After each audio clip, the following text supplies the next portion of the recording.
Est-il possible de poser une division euclidienne sans connaître les tables de multiplication? Oui, c'est possible. On utilise la table des doubles. Il est possible d'effectuer une division sans connaître les tables de multiplication.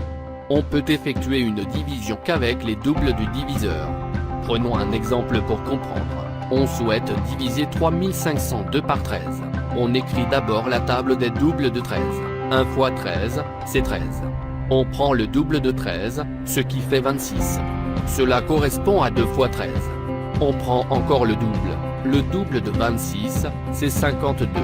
Cela correspond à 4 fois 13. On prend encore le double. Le double de 52, c'est 104. Cela correspond à 8 fois 13. Maintenant, on multiplie toute cette table par 10. 10 fois 13, ça fait 130. 20 fois 13, ça fait 260. 40 fois 13, ça fait 520. 8 fois 13, ça fait 1040. Tant qu'on ne dépasse pas le dividende, 3502, on peut continuer par multiplier par 10.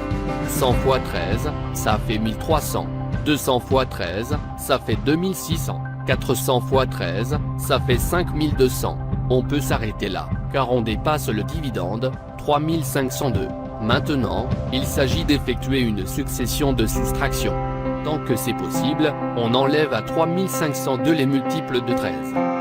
On place 3502 et 13 dans un tableau. On enlève 3502 par le plus grand multiple possible de 13, inférieur à 3502. On choisit ce nombre dans la table que nous venons de construire. On peut prendre 2600. On écrit 2600 dans la colonne de gauche. Cela correspond à 200 fois. On écrit 200 dans la colonne de droite. On effectue la soustraction de 3502 par 2600. Cela donne 902. On soustrait 902 par 520, cela correspond à 40 fois. On écrit 520 dans la colonne de gauche, et 40 dans la colonne de droite. 902 moins 520, on obtient 382. On continue jusqu'à obtenir un nombre plus petit que 13. On cherche dans notre table le plus grand nombre plus petit que 382. Il s'agit de 260, on l'écrit dans la colonne de gauche. Dans la colonne de droite, on écrit 20. 382, moins 260 donne 122. On prend maintenant 104 dans notre table. C'est le plus grand nombre inférieur à 122.